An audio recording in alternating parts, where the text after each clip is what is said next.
ballroom lights caught the champagne in Grant's raised glass, and every voice in that room rose to toast him as the new director of flight operations at Palmetto Air Charter, my family's own company, though not one of them knew that yet. He waited until the applause thinned before he turned toward me, and his smile had already curdled into something else by the time he spoke loud enough for the caterers by the kitchen doors to hear every word. He told me I had spent 2 years doing nothing but occupying space in his life, that I couldn't even manage to give him a child, that my only function in that marriage had been decorative. The room did not gasp so much as go still, the kind of stillness that settles when everyone decides at once to study their drinks instead of look at me. Roberta did not wait for the silence to break on its own, and she was already crossing the marble floor with a folder open in her hands before his words had finished landing. She slid a stack of divorce papers across the linen tablecloth like she had been carrying them in her purse for weeks. And she told me that now that her son had a title, he no longer needed a wife who couldn't keep up with him. I did not cry, and I did not raise my voice, because somewhere behind my ribs a door had already closed. I picked up the pen sitting beside the seating chart and signed my name at the bottom of the page without reading a single line of it. I set the pen down and turned away from both of them. I did not look at the guests, still pretending not to watch. I walked out through the ballroom doors into the warm Charleston night air. Behind me, that room had no idea it had just lost everything that mattered. The taxi pulled away from the ballroom lights before I let myself breathe, and Charleston blurred past the window in streaks of gold and dark water while I finally let the last 2 years settle into place in my mind. I had not hidden behind that quiet operations badge because I was afraid of Grant or afraid of failing at marriage. I had built that disguise on purpose, the same way my father used to test every pilot before he let them near the family fleet, because I needed to know if a man could love me before he ever knew what I was worth. 2 years of watching him build a career on ground I owned without ever telling him whose ground it was. And tonight had finally given me my answer.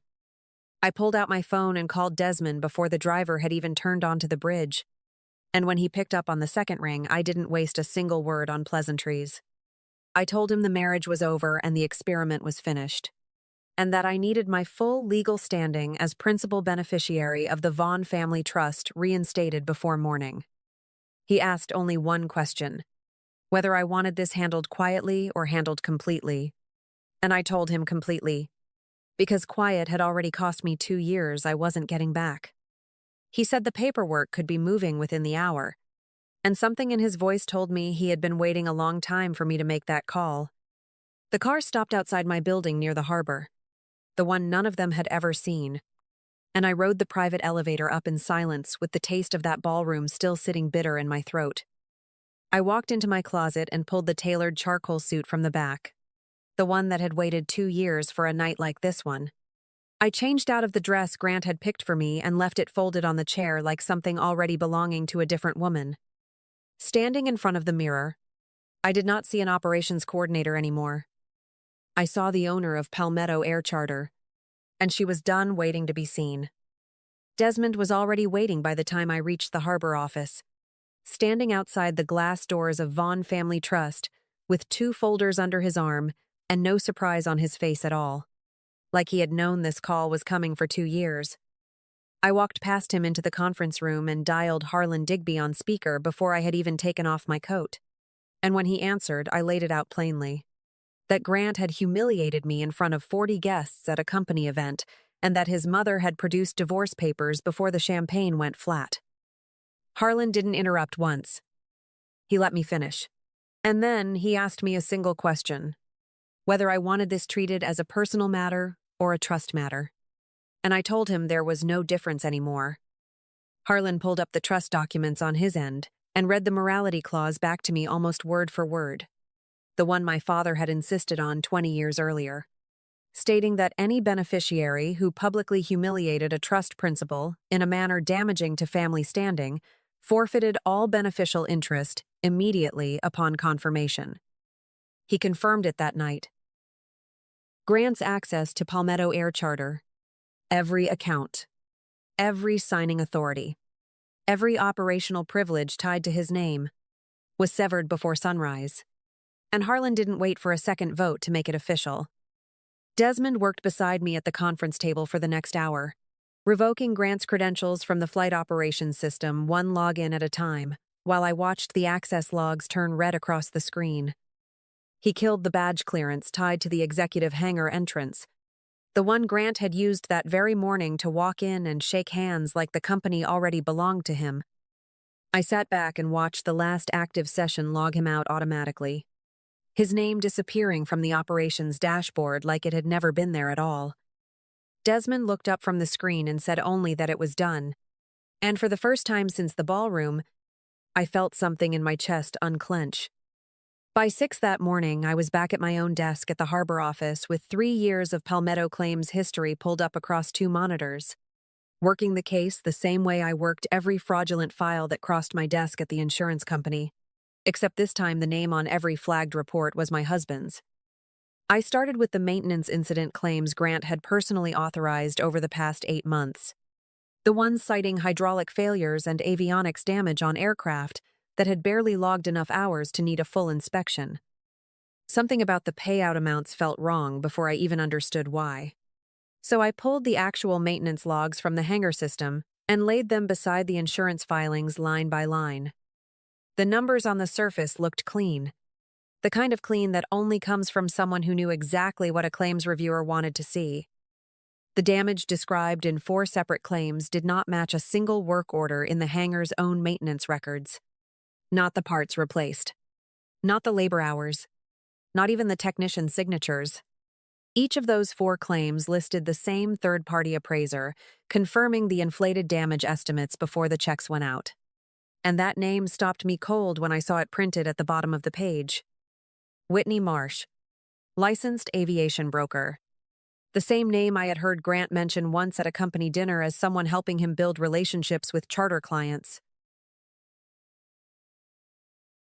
I sat there for a moment just staring at her signature next to his, doing the math I didn't want to do, watching 2 years of quiet suspicion finally arrange itself into something I could prove.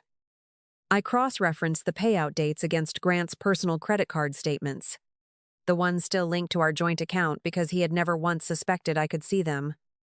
Every single inflated insurance payment landed in the company account within 72 hours of a matching charge somewhere else. A boutique on King Street, a weekend suite at a resort in Kiowa, a jewelry purchase he never once mentioned to me. The pattern held 4 times in a row. Exact and undeniable. Money manufactured out of damage that never happened and spent on a woman I had never officially met. I laid the 4 claim files out across my desk in chronological order and watched the story tell itself without me needing to add a single word. I printed every page, every signature, every date, and stacked them into a single folder on my desk. Because I was no longer looking at a cheating husband anymore. I was looking at insurance fraud with my own company as the target, filed under my own name, cleared through channels my family had built decades before Grant ever walked into a hangar. I closed the folder and sat with it in front of me for a long moment, letting the weight of what I now had settle in fully. I knew exactly how to build a case that would hold, because building that exact case was the only thing I had ever been trained to do. The Southern Aviation Excellence Awards filled the Charleston Convention Center with the kind of crowd that mattered most to Palmetto Air Charter. Board members from 3 states, brokers, insurance underwriters, and every reporter who covered aviation business south of Richmond. Grant stood near the stage in a new suit he hadn't paid for with his own money, shaking hands and accepting congratulations before he had even won anything, because word had already spread that he was this year's favorite for Director of the Year. I walked in through the side entrance with Desmond beside me and the folder from my desk tucked under his arm, and neither of us said a word as we crossed the ballroom floor toward the front row. The MC had just called Grant's name to the stage when I stood up from my seat and asked, loud enough for the microphones near the stage to catch it, whether the committee had reviewed his claims history before nominating him. The room turned toward me in pieces. First, the tables closest to the stage, then everyone else following their eyes. Grant froze with one hand still extended toward the MC, and I watched something behind his expression try to calculate how much I actually knew. I told the room I was Selena Vaughn, principal beneficiary of the Vaughn Family Trust and sole owner of Palmetto Air Charter, and that the man they were about to honor had been running fraudulent insurance claims through my company for 8 months. Desmond moved to the technical booth at the side of the stage and connected his laptop to the house display without asking anyone's permission, and 4 claim files appeared on the massive screen above Grant's head, each one stamped with his signature beside Whitney's. Grant's mouth opened before any sound came out, and when it did, all he managed was that I didn't understand what I was looking at, that someone had set him up. Nobody in that room was buying it, not with the maintenance logs sitting right beside the inflated damage estimates on a screen 40 feet wide. I watched 3 of Palmetto's largest charter clients quietly gather their coats from the backs of their chairs before the MC had even found the words to move the ceremony along. I did not raise my voice again after that. I let the documents speak for themselves while Grant stood alone under the stage lights, still holding an award he was never going to receive, and I turned and walked back up the center aisle with Desmond a step behind me. Behind us, the room had already stopped watching him and started watching each other. The particular silence of an entire industry deciding all at once who it no longer wanted to do business with. I found Whitney in the parking garage before Desmond had even pulled the car around, standing beside her sedan with her heels in one hand and her phone in the other, already 3 calls deep into damage control. She caught sight of me crossing the concrete toward the elevator bank and didn't bother pretending she hadn't seen the screen inside. Didn't bother with an apology either. She told me straight out that she had a broker's license to protect, and that whatever Grant had told me about the 2 of them, she wasn't going down with him over money she never should have touched. I told her nothing, because there was nothing left for me to say to her that the 4 claim files hadn't already said better.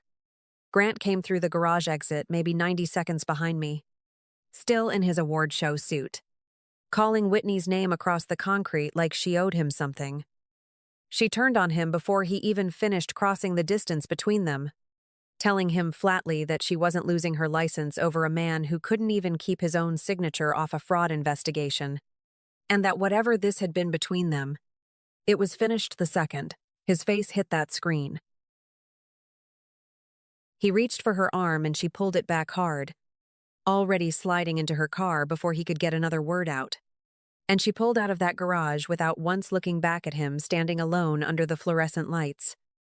Roberta found him not long after, marching across the garage in the same heels she'd worn to slide those divorce papers across my table, and she didn't lower her voice for anyone still lingering near the elevators. She told him he had humiliated the family name worse than anything I had ever done, that his arrogance had cost them everything they'd spent years building toward. Grant turned on his own mother the way he'd turned on me at that party, telling her she was the one who pushed him to move fast, to marry up, to take what wasn't fully his yet. They stood there tearing into each other under the garage lights while Desmond pulled the car up beside me. I got in without a single word to either of them, and Desmond didn't ask if I wanted to stay and watch the rest of it play out. I looked back once through the rear window as we pulled away, at Grant standing alone between his mother's fury and Whitney's empty parking space, already smaller than he had looked an hour earlier. By the time we reached the harbor road, I wasn't thinking about him at all anymore. 6 months passed before the South Carolina Department of Insurance closed their investigation, and by then, Grant had already lost far more than the title he'd been so proud of that night at the ballroom. The state revoked his standing across the entire regional charter industry, and no operator from Charleston to Savannah would put his name anywhere near a flight manifest again. He took a maintenance job at a small regional airfield 2 counties over, working under a name that wasn't quite his anymore, keeping his head down around machines instead of people. Roberta sold the house on Trad Street within 3 months, the one she had hosted a lifetime of parties in, and moved into a modest apartment near the interstate where none of her old friends ever thought to visit. She told me once, through Desmond, that she wished she had asked more questions before sliding those papers across the table. I never answered her, Whitney disappeared from the Charleston broker circuit entirely. Her name scrubbed from every charter listing she had ever touched. And nobody in the industry ever heard from her again. I spent those 6 months rebuilding Palmetto from the inside, replacing every account Grant had touched and restoring the trust our clients had lost overnight. The company came back stronger than it had been before any of this started. And somewhere in the middle of that rebuilding, I met a man who had no idea who my family was, until months after he already loved me for exactly who I was. For the first time in years, the quiet in my life felt like peace instead of hiding. Some nights I still think about that ballroom, not with anger anymore, just with a quiet kind of gratitude for the woman who walked out of it. I spent 2 years hiding to find out what love looked like without my name attached to it. And I finally have my answer sitting across the table from me most evenings. Someone who never once needed to know what I owned to know who I was. Charleston still feels like home to me now. Maybe more than it ever did before. If you've made it this far with me, thank you for staying until the very last word.